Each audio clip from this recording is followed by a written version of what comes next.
Welcome, everyone. Thank you for joining us. I'm Mark Hanrahan. Good evening. I'm Whitney Ward. Jane is off tonight. Deputies at the Kootenai County Sheriff's Office have a history of high turnover. We've reported on this issue before, stemming from higher pay in other local police agencies. But 4 years after a pay raise, the problem persists. KREM 2's Taylor Vito spoke with the sheriff about what he hopes can be done to fix it.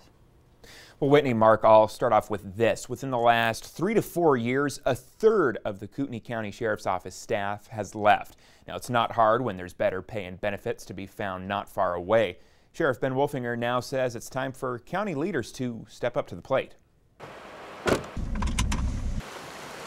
In North Idaho, you can tell them apart by their rigs and the distinctive green uniforms. But there's something else that makes this Kootenai County deputy and his colleagues different: pay. But we're getting tired of being at the bottom. The sheriff's office says starting pay for a new deputy is on average 8% less than other area agencies. A county deputy starts out at around $21 an hour. Compare that to $23 an hour for Spokane Police, Sheriff Ben Wolfinger says.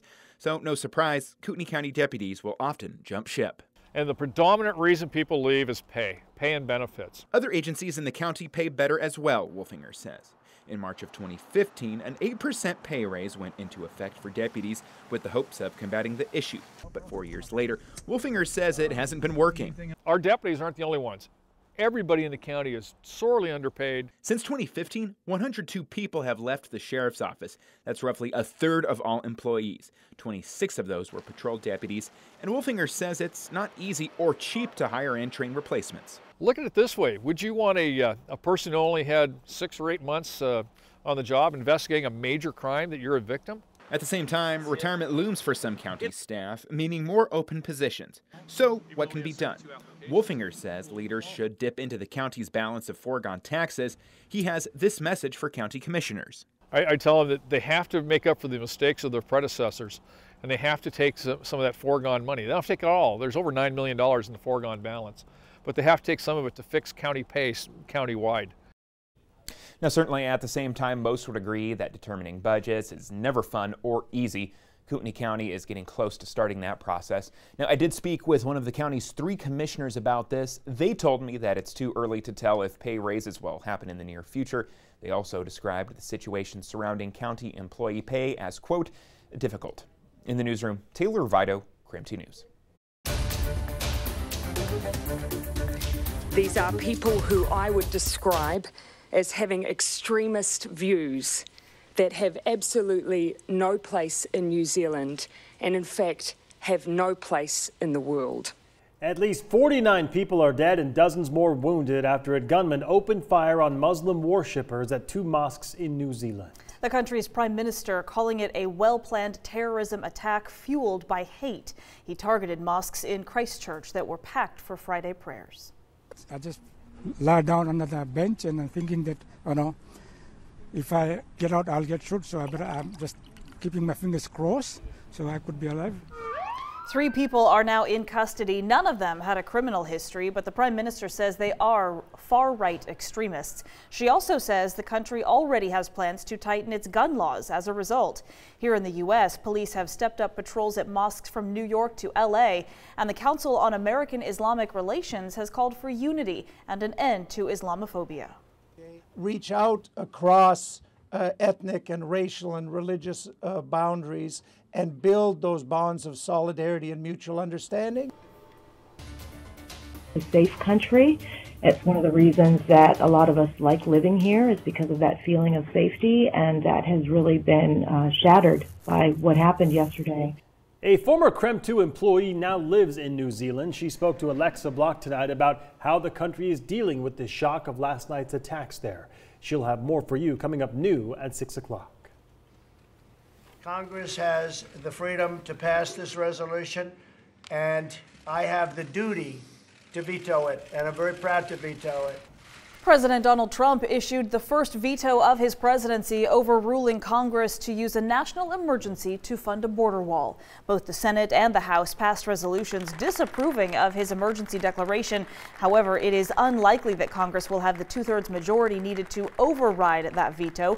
The president wants to restrict billions in federal funds to pay for that southern border wall, though it does still face several legal challenges in federal court.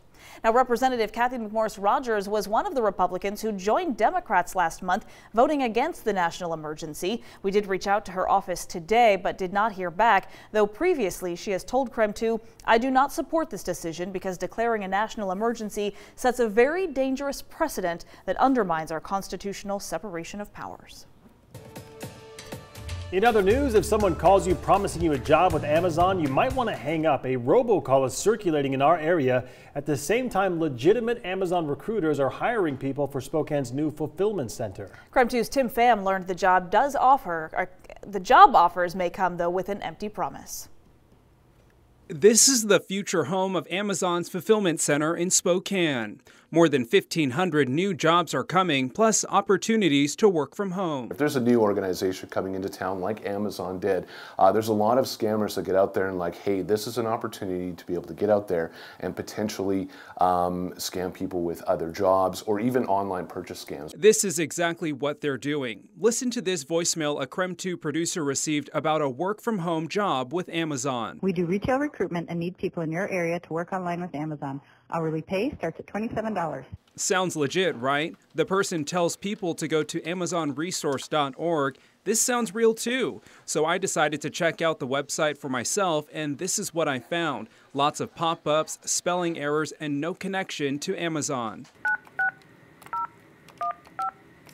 I decided to call the number left on the voicemail, and yet again, more red flags. For this job, you will work with sites like Amazon and eBay, who are putting traditional retail stores out of business. Starting hourly pay is $23 an hour, but some of our hires are making up to $35. The scammer instructed me to go to another bogus website I won't even name. Employment scams like these are common when new companies come into town. They often try to get you to enter personal information such as your social security number, or even worse, convince you to pay to join the company. Can you wire this money? Can you get gift cards in this money? If someone's asking you to be able to have a job and they want you to send them gift cards or wire them money, that is a huge red flag. We dug into the numbers and learned Amazon employment scams aren't unique to the inland Northwest. Nearly 700 fake Amazon job scams have been reported to the Better Business Bureau. We reached out to Amazon. A spokesperson said our recruiters who contact candidates, whether it's via text, call, or email, will never ask for banking information or request an enrollment fee. Employment scams came in on top as the most common scam in 2018. These type of scams resulted in more than $50,000 lost in eastern Washington alone. In the studio, I'm Tim Pham, KREM 2 News. All right, let's take a live look outside. We hit 40 degrees here in Spokane for the first time since the beginning of February. By the end of the weekend, we could even hit 50. So how about that? Looks fantastic outside right now, right? Tom Sherry standing by in the Weather Center tonight. And Tom, you finally have some good news to share. You've been waiting for this. I have been waiting for this. I can finally go outside, show my face in public. Actually, Whitney, 44 degrees, the high temperature today. The previous time that we had been in the 40s, we hit 45 degrees back on January 6th. So as you mentioned, this ends our 40-day streak below 40-degree weather. Keep in mind, the average high for this time of March is actually 49.